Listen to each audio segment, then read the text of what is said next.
আচ্ছা এটা সাবিনেশ খুলে যাবে। সালাম দিত, শরীর সালাম দিত। আসসালামু আলাইকুম। আমরা সবাই ভালো আছি, আনন্দে আছি, আল্লাহর কেয়ারে আছি।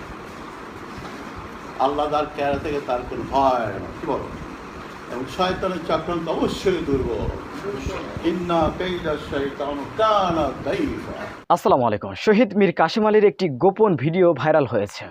জামাত ইসলামের অন্যতম শীর্ষ নেতা শহীদ মীর কাসেম আলী। এই জালিম হাসিনা সরকার যখন মীর কাসেম আলীকে ফাঁসির রায় দিয়েছিল, তখন তার পরিবার দেখা করতে গিয়েছিলেন এই মীর কাসেম আলীর সাথে। সুপ্রিয় দর্শক, তখনই মীর আরমান সম্ভবত এই ভিডিওটা করেছিলেন। তার ছেলে আরমান, ব্যারিস্টার আরমানকে দীর্ঘ 8.5 বছর পর আয়নাগড় থেকে তাকে বের করা হয়েছে, আপনারা জানেন। আজ আমি দেখলাম এই ভিডিওটি ছড়িয়ে পড়েছে, মীর কাসেম আলীর একটি গোপন ভিডিও। এই ভিডিওটি এর আগে আমি কখনো দেখিনি।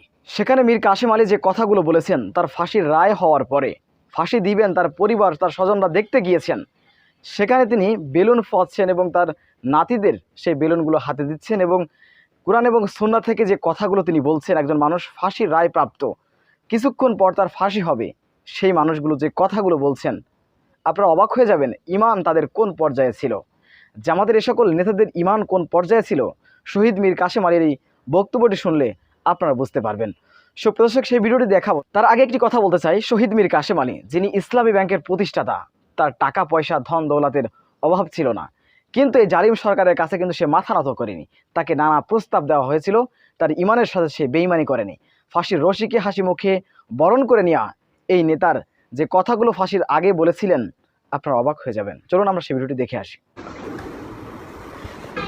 আচ্ছা এটা সাবিনেশ খুলে যাবে। সালাম দিত, শরীর সালাম দিত। আসসালামু আলাইকুম।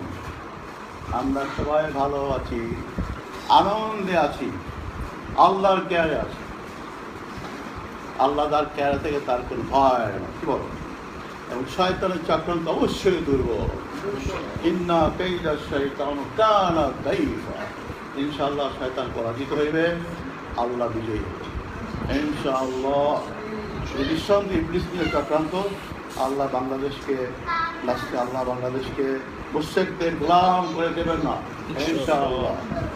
আল্লাহ আমাদের পরীক্ষা করছেন, আল্লাহ আমাদের পরীক্ষা করছেন। হাত্তা জুল না জুল হাত্তা ইয়াকুল রাসূলা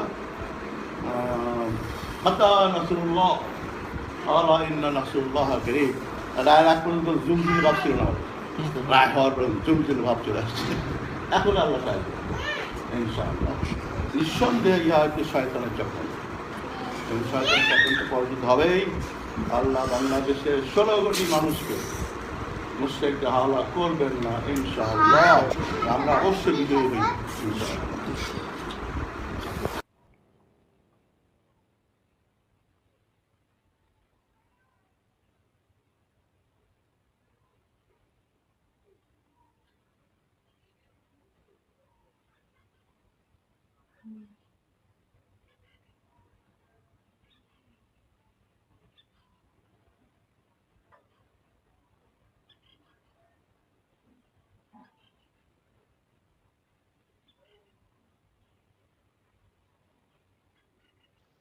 এই হচ্ছে জামাত নেতা। এদের আপনি কি দিয়ে পরাজিত করবেন? কিভাবে? যারা মৃত্যুকে ভয় পায় না, যারা মৃত্যুর পূর্বে ফাঁসির রায় হওয়ার পরে এত সুন্দর কথা বলতে পারে, ইমানের দৃঢ়তা আপনারা দেখেছেন। কোনো কান্না জড়িত, তিনি বলছেন আমি ভালো আছি, আল্লাহর কেয়ারিংয়ে আছি।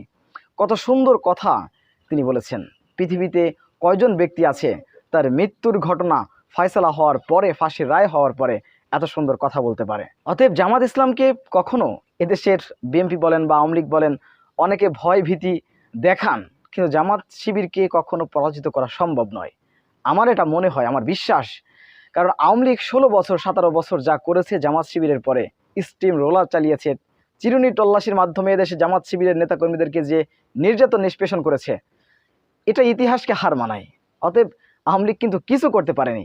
বাংলাদেশের সব থেকে জনপ্রিয় সংগঠন বাংলাদেশে বর্তমান বাংলাদেশের সব থেকে জনপ্রিয় সংগঠন বাংলাদেশ জামাত ইসলামী, এবং জনপ্রিয় রাজনৈতিক ব্যক্তি ডাক্তার শফিকুর রহমান, যিনি জামাত ইসলামের আমির।